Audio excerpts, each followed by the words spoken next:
Salut la famille, j'espère que vous allez bien, j'espère que votre journée s'est bien passée. Rashford a fait la une du Mundo Deportivo ce matin et sur cette une, on pouvait lire c'est l'heure de Rashford. Le moment de Rashford de convaincre la direction du Barça de péter sa clause libératoire qui est de 30 millions. On sait que Rafinha va être indisponible pour 5 semaines en raison de blessures. Donc, c'est le moment de Rashford. Son destin est entre ses mains, mais surtout entre ses pieds. Pourquoi? Parce que ça fait 2 mois, Rashford n'a pas été productif, les gars. 0 but, 0 passe décisive. Et des blessures aussi qui l'ont éloigné des terrains. Et aussi, certaines méformes, parce que quand tu ne joues pas, voilà, vous voyez un peu. Donc, Rashford actuellement, c'est 10 buts, c'est 13 passes décisives, tout ça, voilà, beaucoup plus en première partie de saison. Et on se rappelle que c'était arrivé aussi après la blessure de Rafinha. Donc, est-ce que Rashford sera à la hauteur en cette fin de saison, les amis? C'est la question qu'on se pose. Parce que là, maintenant, c'est la Champions League qui se joue, c'est la Liga qui se joue, les gars. La première partie de saison, vous voyez, c'est le maintien, c'est ne pas, voilà, tuer la saison. Mais là, maintenant, il faut gagner, les gars. Chaque match est important, chaque point est important. Le Barça est à 4 points du Real Madrid. Le Barça est en quart de finale de la Champions League. Est-ce que Rashford va contribuer massivement pour qu'on puisse gagner ces 2 trophées qui sont devant nous et ensuite convaincre Deco et la direction sportive de péter sa clause libératoire? C'est la question qu'on se pose, les gars. Ce soir, j'étais en train de lire encore dans le Mundo Deportivo qu'il y a même un problème à United. United n'est pas prêt à accueillir Rashford en cas de retour. C'est-à-dire si le Barça décide de ne pas péter sa clause libératoire. Pourquoi? À cause du salaire de Rashford, les gars. Donc, Rashford a tout intérêt à convaincre le Barça en cette période, les gars, pour qu'on puisse le garder au club. Et on sait aussi que Rashford donne sa priorité au Barça. Il est bien au Barça. Et grâce au fait qu'il est arrivé au Barça, les amis, et qu'il a retrouvé une certaine confiance, une certaine forme, ça lui a valu une place en sélection aujourd'hui, les gars. Donc, c'est tout bénéf pour Rashford de faire une grosse fin de saison pour qu'on puisse le garder. Moi, personnellement, j'attends ça parce que je ne suis pas convaincu totalement, les gars. Première partie de saison, c'était bien, vous voyez, il avait marqué des buts, on se rappelle surtout Newcastle, on va pas oublier, il avait eu ce moment-là. Moi, je vous disais que première partie de saison, je n'allais pas critiquer Rashford. Vous voyez, histoire qu'il s'adapte, parce qu'on l'avait vu même chez Kylian. Ça l'avait pris une partie de saison pour qu'il s'adapte au football espagnol. On sait que Rashford vient d'un football où il y a tellement d'espace. Football anglais, où tout est ouvert, tout le monde s'affronte, vous voyez.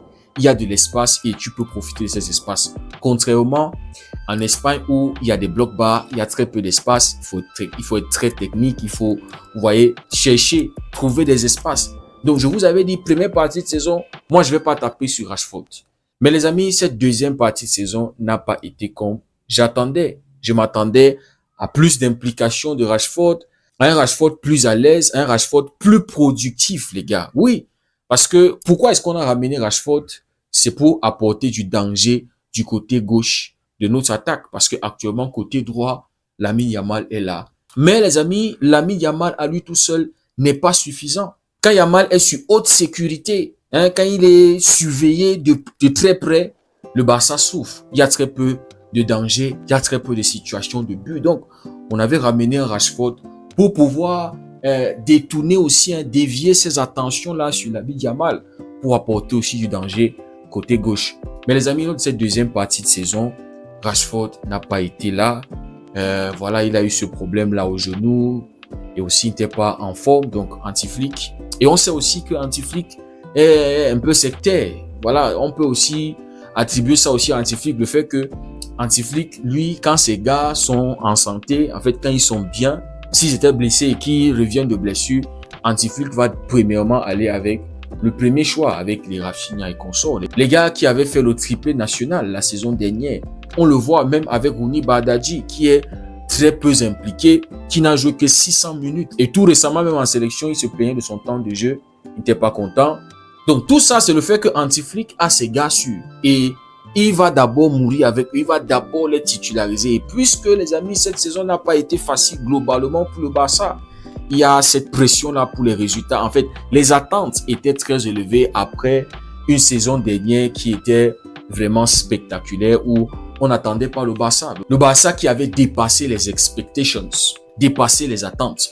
Donc, avec la pression du résultat, Hansi Flick, même quand les joueurs revenaient de blessures, il leur donnait pas assez de temps de pouvoir revenir. Et peut-être aussi, c'est pour ça que Rafinha s'est blessé, a rechuté, les amis. On avait aussi vu Pedri qui avait rechuté, les gars.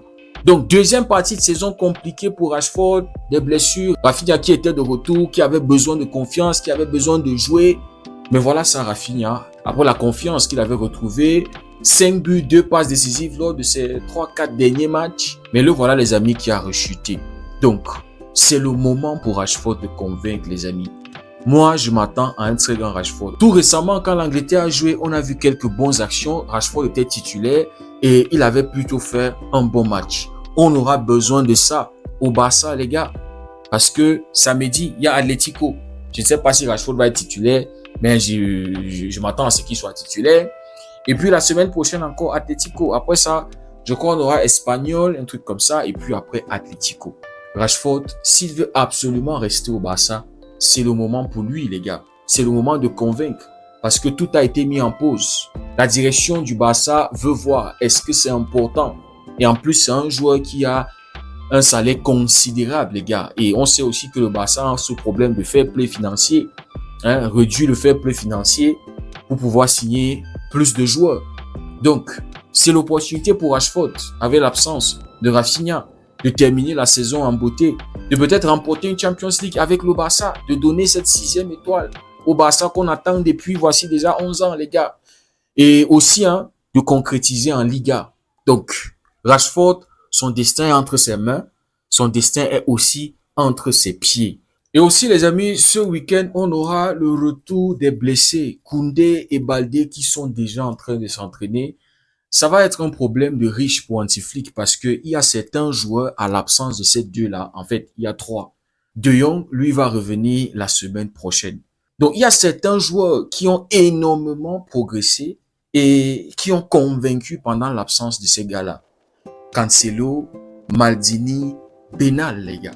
Le mois de mars a été une bénédiction pour eux. Cancelo, c'est 2 passes décisives, un but. Maldini, c'est une passe décisive avec tellement de bonnes performances. Marc Benal, c'est 3 buts marqués. Donc, est-ce que Hansi Flick va continuer avec les gars qui ont joué tout au long du mois de mars? C'est ça la question. Ou est-ce que Hansi Flick va directement réintégrer, par exemple, un Frenkie de Jong qui va revenir de blessure et qui a toujours été le titulaire aux côtés de Pedri? Ou est-ce que Marc Benal va continuer? On sait aussi que Eric Garcia sera de retour, lui aussi qui a souffert de surcharge musculaire, les amis. C'est le joueur qui a été le plus utilisé par Hansi Flick. Donc, quelle sera la charnière défensive au retour d'Eric Garcia? Quel sera le rôle d'Eric Garcia?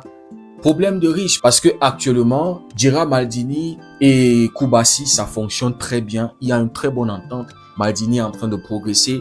Les amis, ça fait, je crois, c'est 16 matchs, 15 victoires lorsque Maldini est titulaire. 15 victoires, les gars, et un seul match nul.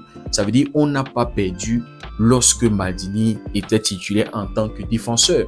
Maintenant, on veut voir contre les grosses équipes. Vous voyez, il y a Atlético, il y a voilà tous ces gros matchs-là qui sont devant nous. Ça sera le gros test pour Gerard Maldini. Mais sinon, il est en train de convaincre, il est en train de progresser, les gars. Donc, le retour des blessés sera un luxe et ça sera Hansi Flick de trouver la bonne formule.